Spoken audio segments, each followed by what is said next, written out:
ఇది పార్చిగుట్ట నుండి రామ్నగర్ వచ్చే రూట్ ఇది. కొన్ని సంవత్సరాలుగా, కొన్ని శతాబ్దాలుగా అనుకోండి, ఇక్కడ వర్షం పడితే ఇదే పరిస్థితి, ఎవ్వరు దాటరాదు. మన ప్రజలు ఇట్లా పక్క నుంచి తాడు పట్టుకొని తీసుకొచ్చే ప్రయత్నం చేస్తారు జిహెచ్ఎంసీ వాళ్ళు. సో ఏదో డబ్బాలు కొట్టడం, మీటింగ్లు పెట్టి డబ్బాలు కొట్టడం, ఏదో నేను డెవలప్ చేస్తున్నాం అధ్యయనం, ఇదా మీ డెవలప్మెంట్?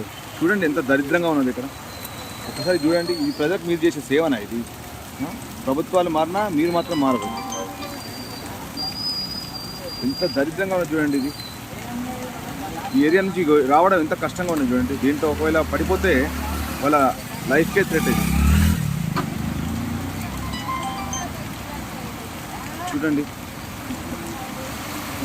ఎంత భయంకరమైన పరిస్థితి ఉన్నది ఇది. తీస్తా ఆగు.